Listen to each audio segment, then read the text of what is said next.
Hi, Pawan. Welcome to the LogTech podcast. Thank you, Stefan. Look forward to it. Pleasure to have you here. Our topic today is beyond complexity. How do we get supply chains to contextual simplicity? But before we dive into that, you're heading products and strategy at e2open. Could you maybe give us a brief introduction on yourself and also what you're doing at e2open exactly? Sure. So as you rightly pointed out, I run products and strategy at e2open. I've been with the company about 21 years, 22 years or so. Wow. So long time. And I've had the privilege of and the pleasure of working with a lot of our large clients that have been in the industry around, that we all recognize. Prior to e2open, I was with a company called i2 Technologies, which is now under. And before that, I was finishing up my doctoral studies in industrial engineering with a focus on supply chain distributed systems at the University of Wisconsin in Madison. And that was all my stint in the US. Before that, I come from India. I did my undergrad from IIT Delhi, and my focus there was again on manufacturing science and engineering. So I've been in the space of supply chain for my entire career, whether you call it the academic career or the professional career. So that's me. Cool. And you are still based in the US, right? I'm based in the US, out of Dallas, Texas is where I call home. But as you can imagine, been on the plane and visiting customers and my teams all over the world. So that's the highlight, getting to know people, their problems, and then also working with my teams to solve some of these problems. Yeah. But that makes you actually the first guest from the US on the podcast. So props to that.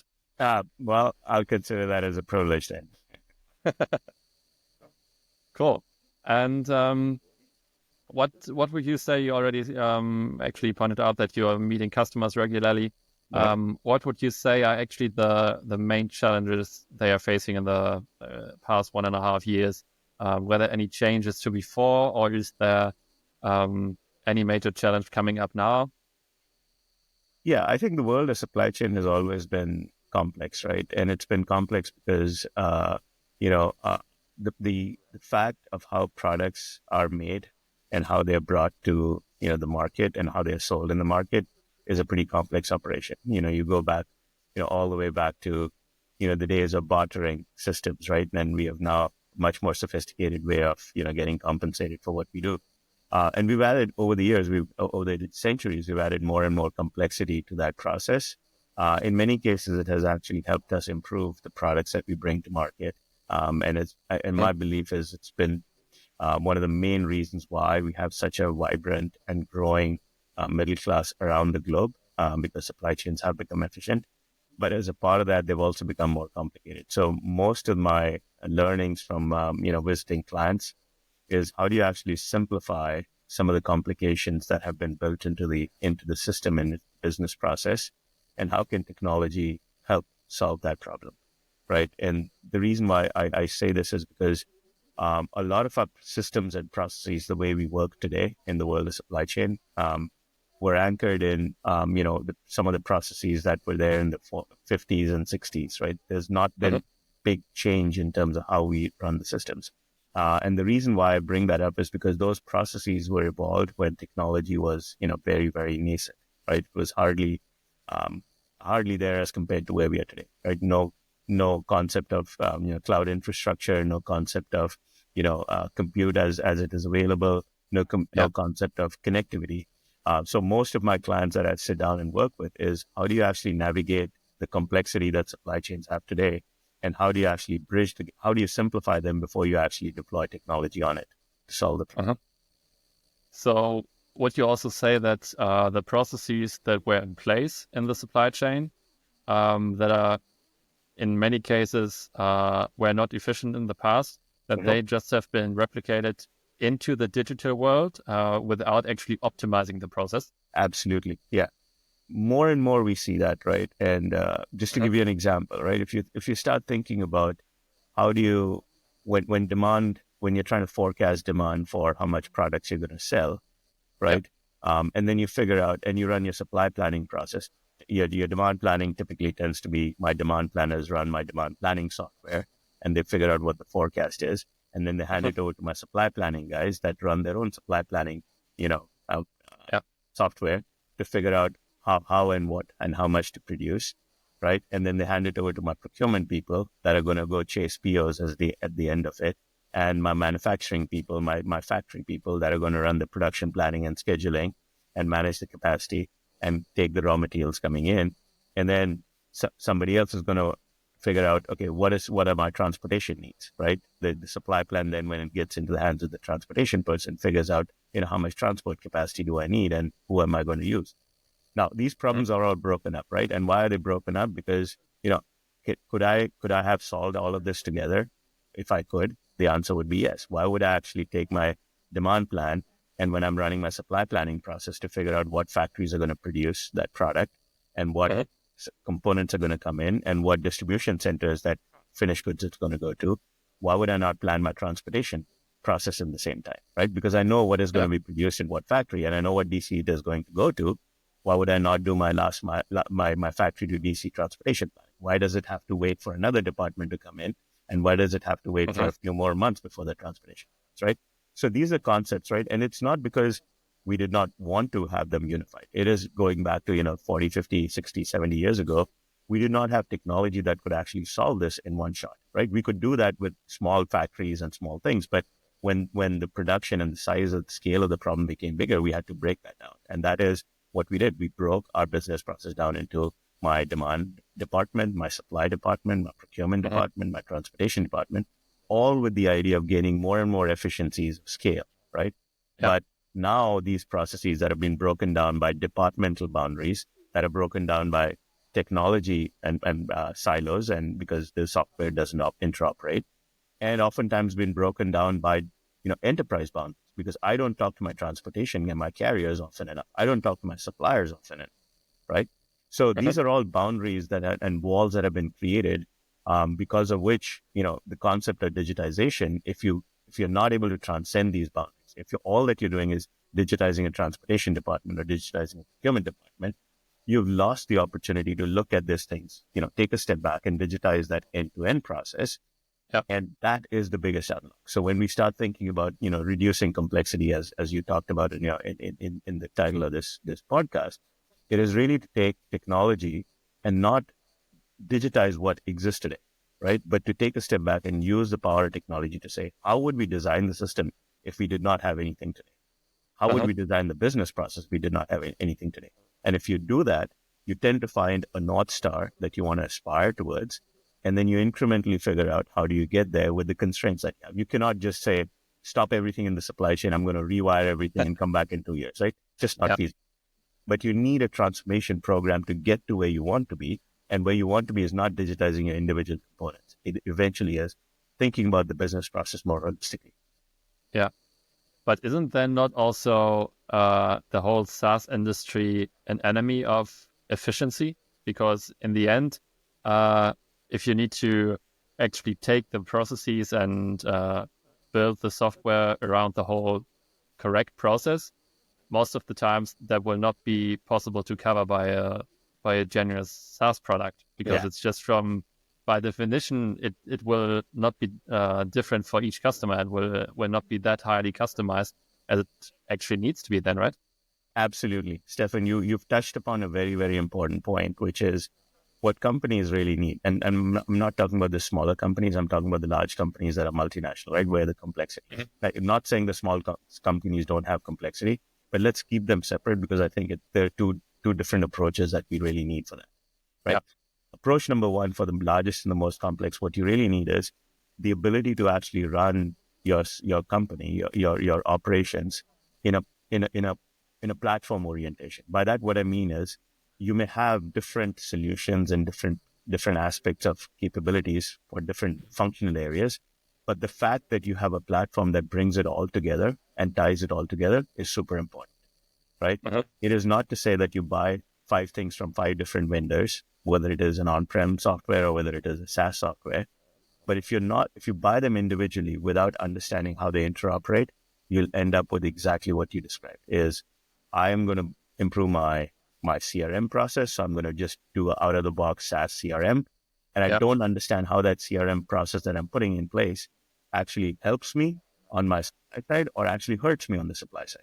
So if I don't think about that end-to-end process, I will not be able to figure out what does my CRM solution mean, right? Mhm. And what changes do I need? Because even in a SaaS environment, again, to be giving kudos to our SaaS colleagues, the SaaS environment in the software does allow for configurability, right? It does not allow for extreme configurability, but does allow for configurability.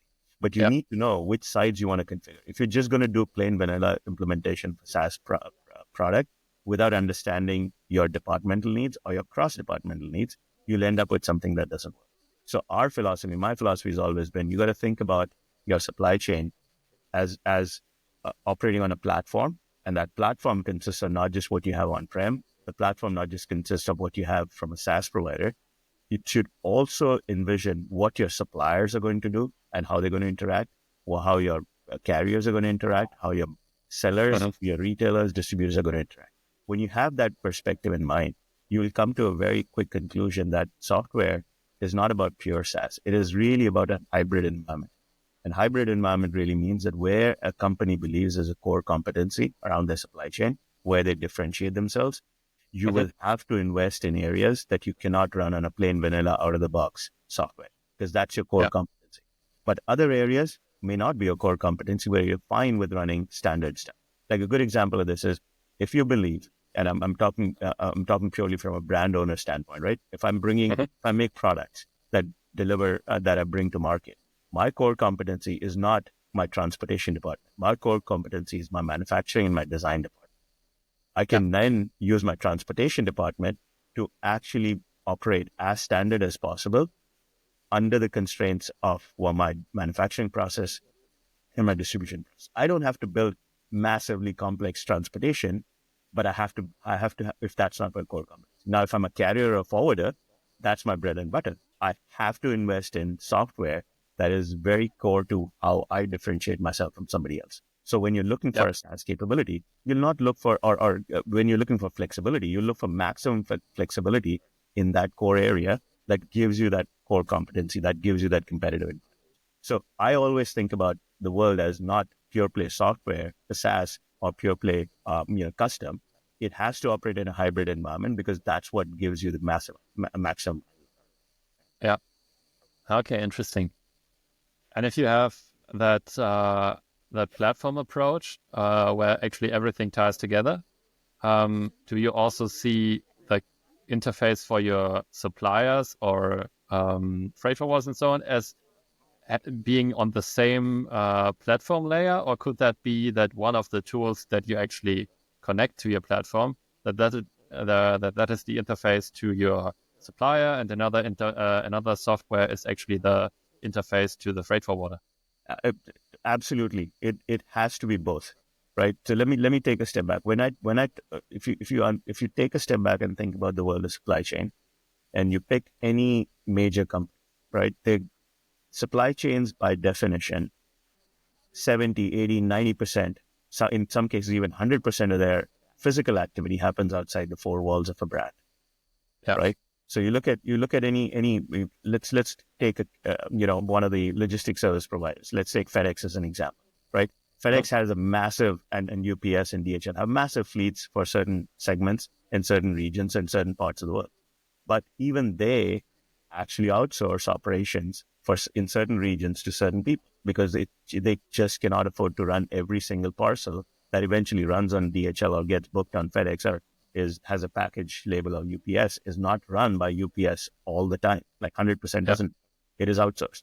You think about brands like Procter and Gamble. You look at brands like Dell and HP, and you look at brands like Apple, right?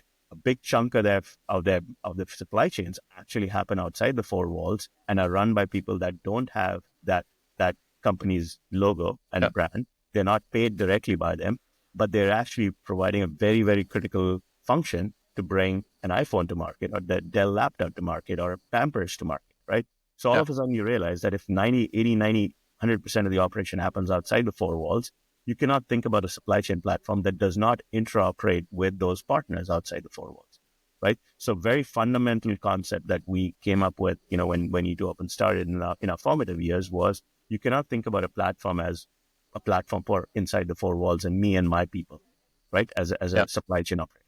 It has to be me, my people, and everybody else that eventually I need to bring my products and services to market, right? All the way from 2, 3, 4 tiers upstream in my supply chain, in my suppliers, to my contract manufacturers, my co-manufacturers, co-packers, to my transportation providers, whether it be direct relationship with carriers or forwarders, and then my people who help me sell my products, right? Think about if I'm a brand owner and I rely on a retailer to sell, I want to actually work with my retailer. I want to actually work with that distributor. If I use, CDW, Tech Data, Best Buy to sell my products, I actually want to work with them, right? Because that's my core part of my, if I don't work with my channel partners, how will they, and don't help them sell my products, then I won't be able to sell my products the way I want to. So we always think about at e2open, a platform that is not just for running my supply. When you say a platform runs a supply chain, it has to be interoperable with all the partners that are part of the supply chain. Now, when I say interoperability, it's interoperability from a business process standpoint,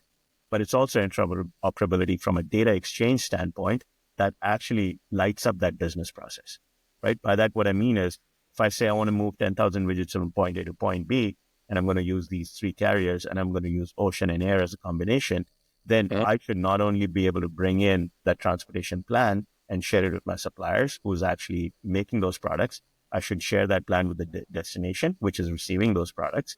I should be bringing in the carriers, and I should be able to look at a business process that goes end to end. Now, some of these people may never log into the platform, but the transactions that they're moving back and forth, the booking requests, the booking confirmation, shipping instructions, pickup notices, status updates, should all be flowing through a common place where whoever is responsible for it can look at it and take corrective action as and when needed. So that's the concept of a platform. Going back to it, it absolutely is anchored in bringing all parties that are involved in a business process, being able to run an interoperability from a user experience, a user flow standpoint, as well as a data flow standpoint. And then what you're really tying together is on the platform, different functions. Like transportation, a shipment that is running, that is going through my network is not only interesting to my transportation department, it's interesting to my procurement department. It is interesting to my fulfillment department. It's interesting to my manufacturing department. It's really interesting to my customer service department that, is replenishing my customers' orders, right? So being able to share that information and without having to replicate it is a very core part of the platform structure. Yeah, okay. And because, also there's a whole lot of information and data that is then being combined in one place. And just having the full view on all that data is maybe way too much. So you also need to actually give each department only these information that they actually need, because otherwise they're completely overwhelmed by the whole massive information, right? You're spot on, right? So if you think about where we started off, right, when we re-envisioned the business process, if you had access to data and if you were able to look at the end-to-end process, you would start defining the roles and responsibilities of different departments. We call them personas. You start defining those personas in very mature, evolving way. Let's call it. Let's not even use the word mature. An evolving manner, right? Today, for instance, my transportation department, my transportation planner is responsible for making sure, and the main KPI that he or she has is on-time delivery performance, right? So if a shipment is running late, what do? First thing I do is expedite it. Why? Because I have to get it to the destination on time based on the arrival date when the shipment started. Now, if I'm on ocean and the shipment takes 4 weeks, in a month, a lot of things can happen at the destination, right? So I might be sitting here and saying on-time delivery performance, okay, my port is congested, it's 2 days late. As soon as it gets to the port, I'm going to actually deconsolidate that container, put it on instead of going on rail, I'm going to put it on a plane and get it to the destination and make up for the 2-day shortage. Like, it's perfect from a transportation standpoint. But if I, as a transportation person, had visibility into what's happening at the destination, and I knew that as I look at the inventory and my safety stock there, I have enough safety stock to deal with that 2-day delay. So what do I do? Ideally, I should not expedite that shipment, right? And yes, my KPI will suffer, but I save the company money by not expediting something that doesn't need expediting, right? So being able to think about these business processes, having access to information that allows you to make more complete and more holistic decisions that drive more efficiency. And in many cases, like the example I always give in this particular case is, you take a rail car And instead of rail transport, you actually put it on a plane. And not only have you incurred an additional cost, you actually impacted your greenhouse, your carbon footprint for that whole shipment, right? And all of a sudden, absolutely. like those whole inefficiencies that we've kind of built into our business process because we all think about it in silos completely begins to go away, right? By the same token, a shipment might be running on time, but if I have visibility to the destination and I see my safety stock is actually depleting, I, as a transportation person, can say, pause here. As soon as I can deconsolidate that shipment, I actually want to move it from that location to the destination as fast as possible. Yeah. So what is my cost? Now, proactively taking care of a shortage problem, because now I know the safety stock is depleting and I can expedite. Now, you start thinking about the same persona at the destination. Now, if the destination person has visibility into shipment that's coming in, right, and the shipment's running late, the destination person can pick up the phone and call the freight forwarder or my transportation or his peer in transportation and say, hey, don't expedite that ship. So both of them are on the same page and both of them are working with each other, not against each other, to solve these problems. And that is really the biggest unlock that we can bring on technology. It is not necessarily about making the process more complex. It's actually simplifying our business processes and simplifying how supply chains run just because we're able to share information. Yeah. Yeah, it's super interesting. Actually, never thought about that approach on silo information internally, right? Because it's just seeing the stock level can actually change so much and take out pressure or actually increase pressure, whatever is needed to solve that. Super interesting. What would you say? What percentage of multinational companies have a process managed that well? Not enough. Right? This is really what I mean by, it's not that people don't want to do it, Stefan. Like the problem really is, it's like some of these things for supply chain practitioners is obvious, right? Why would I not do that, right? And actually, in some ways, I might be doing that with exchanging emails and spreadsheets, right? Yeah. It's just that I do not have access to that information, number one, at the right time, right? So yes, I can do it for a small piece of, I can do it for one commodity, or I can do it for a hot list of items that I want to chase, or for a subset of customers that I want to keep happy. But I cannot, if I don't have the underlying infrastructure, I cannot run my entire supply chain with that kind of mindset. I can do it as an exception for smaller pieces, right? So that's one. The second piece is oftentimes the KPIs are not defined the way it is. Like I gave you the example of a transportation KPI, right? On-time delivery performance. That's how I get measured. Now, if the business is not okay to relax that KPI because that KPI is actually getting in the way of solving the problem more holistically, then I will go back to my departmental things, right? Why would I want to get docked on my KPI? Right? Even though I'm doing the right thing, at some point in time, at the end of the quarter, I'm going to look at a set of metrics, and I'm going to be told that you did a bad job. So in some cases, actually, it is also a question of taking a step back and really revisiting not just the business process, but how would you actually incentivize people to do the right thing in that, right? How are you making sure that the right KPIs are being done?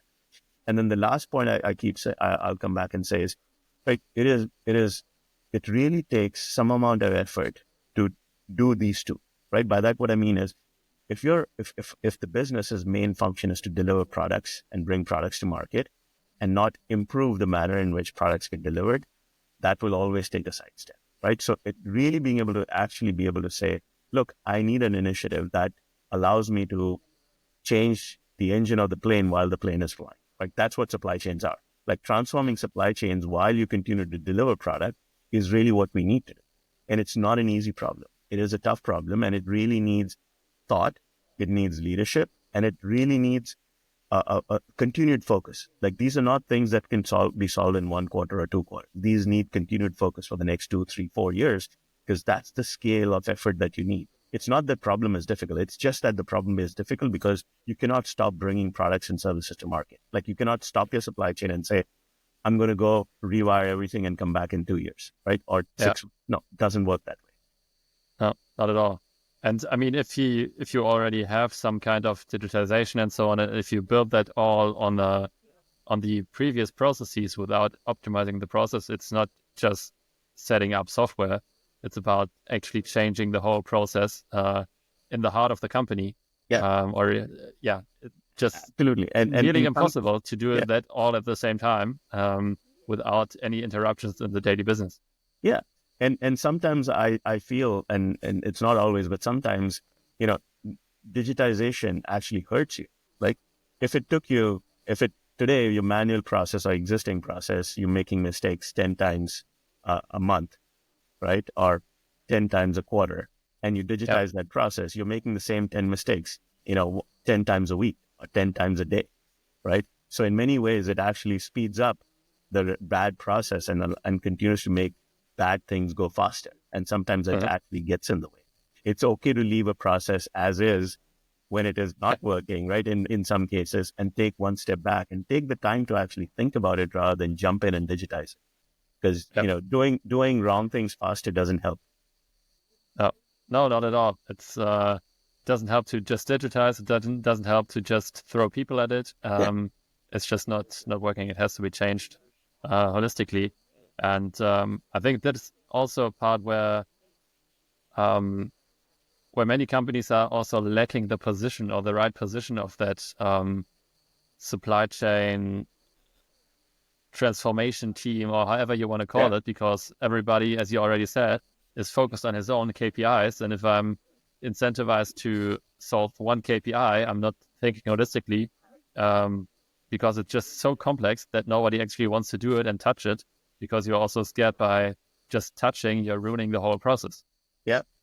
Yeah, and this is where I think the art versus science comes in, right? Change, and how do you actually bring change, and how do you actually think about the problem more holistically, and what is the right level to think about it, right? If you think about it too big, then it becomes too big, and nobody is going to be willing to start. But Yeah, you got to be able to think big, but you have to be able to start small. You have to be able to figure out that what are the incremental changes do I make, because nobody has the patience, like I said, to stop everything and come back and say, now everything is fixed. No, it doesn't yeah, work that way, right? So you have to be able to create a vision, a North Star that you're marching towards, and you have to take the first few steps towards getting there. And as you're taking those steps, you have to have the ability to recalibrate what is working, what's not working, and uh-huh. change and redefine the North Star if need be. But in many ways, the way I think about this is every company should always be on that journey, because it's not like you can never get to that end point. Like the end efficiency point Uh-huh. is a goal that you're always seeking. It's not a goal that you'll anyway get to, because if you start today and say this is my end goal, right? The world is changing so fast. The Yeah, businesses are changing so fast. The markets are changing so fast. The underlying technologies that that you're using to bring products and services to market are evolving so fast that it is foolish to be able to say that in 5 years, this is where I want to be. What you yeah, really need to be able to say is, as I sit here in the next 5 years, I want to be here.